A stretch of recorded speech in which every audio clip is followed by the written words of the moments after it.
ሳይንስ ያረጋገጠው የመጽሐፍ ቅዱስ እውነት ጾም ለሥጋ ፈውስ፣ ለነፍስ ድነት።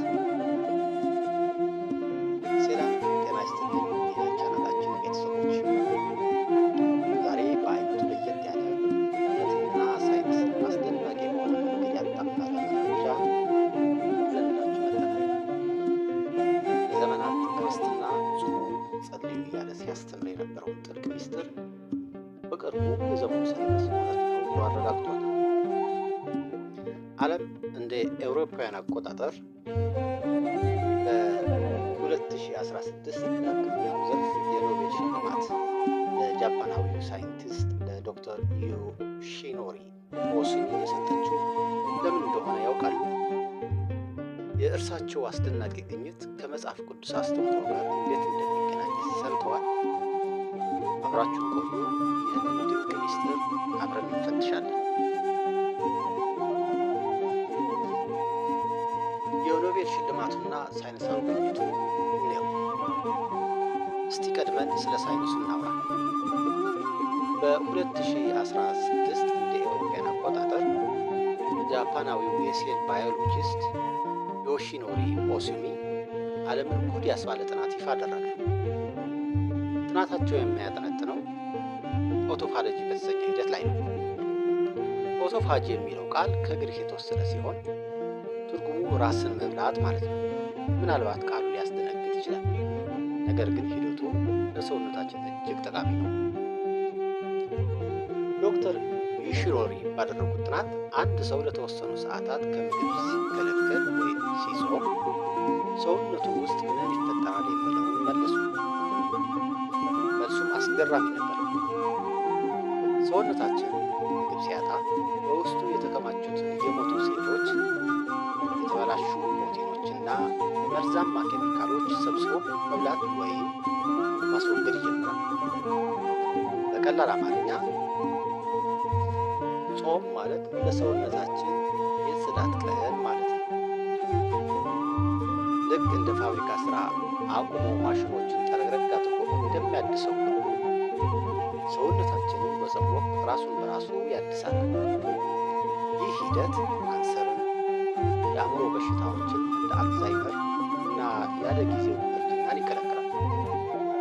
ለዚህ ነው ሳይንቲስቱ የኖቤል ሽልማት የተሸለሙት። ጾም በመጽሐፍ ቅዱስ እይታ። አሁን ደግሞ ወደ ቀድሞ መጽሐፍ ወደ እግዚአብሔር ቃል እንመለስ። ሳይንስ ዛሬ የደረሰበትን እውነት መጽሐፍ ቅዱስ ከሺህ ዓመታት በፊት አስቀምጦታል። በክርስትና አስተምህሮ ጾም ከምግብ መከልከል ብቻ አይደለም። ጾም የሥጋን ፍቃድ ለነፍስ ማስገዛት ነው። ጌታችን ኢየሱስ ክርስቶስ አገልግሎቱን ከመጀመሩ በፊት በገዳመ ቆሮንቶስ 40 ቀንና 40 ሌሊት እንደጾመ በማቴዎስ ወንጌል ምዕራፍ 4 ላይ ተጽፏል። ይህም ጾም ለመንፈሳዊ ኃይልና ለዝግጅት ወሳኝ መሆኑን ያሳያል። ነቢዩ ኢሳይያስ በምዕራፍ 58 ቁጥር 6 ላይ ስለ እውነተኛ ጾም ሲናገር እንዲህ ይላል፣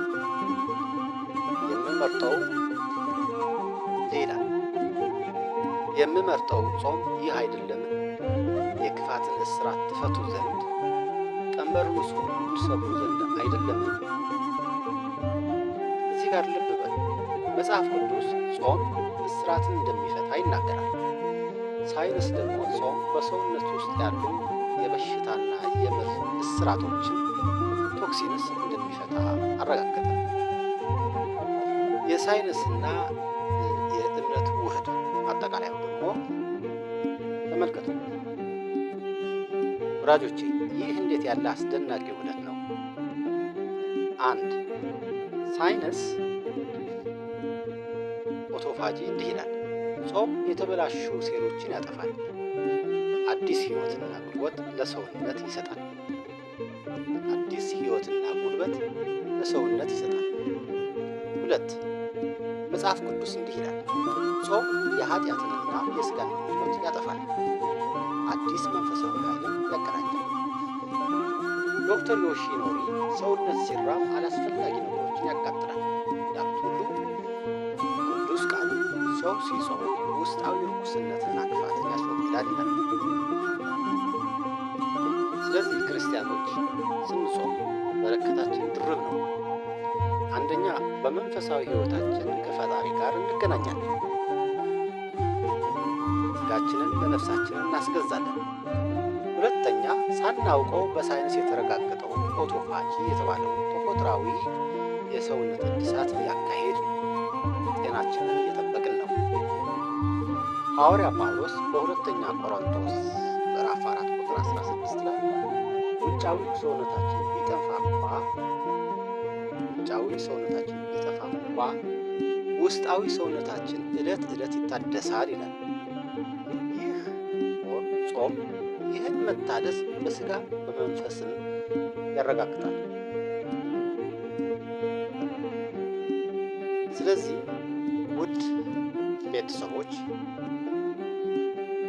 የፊታችንን የጾም ጊዜ ሲመጣ አሁን እየጾምን ያለነው ለምሳሌ የአብይን ጾም ወይም በግላችሁ ለመጾም ስታስቡ ይህን ትልቅ እውነት አስቡ። ጾም የረሃብ አድማ አይደለም። ጾም የሥጋም የነፍስም የፈውስ ጊዜ ነው። የኖቤል ተሸላሚው ሳይንቲስት ያረጋገጡት መጽሐፍ ቅዱስ አስቀድሞ የነገረን እውነት ነው። ጤናችሁን ጠብቁ፣ መንፈሳችሁም አድሱ። ይህ መረጃ ጠቃሚ ሆኖ ካገኛችሁት ላይክ በማድረግ ሌሎችንም እንዲደርስ ሼር ያድርጉ። ለቻናላችን አዲስ ከሆናችሁ ሰብስክራይብ በማድረግ ቤተሰብ ይሁኑ።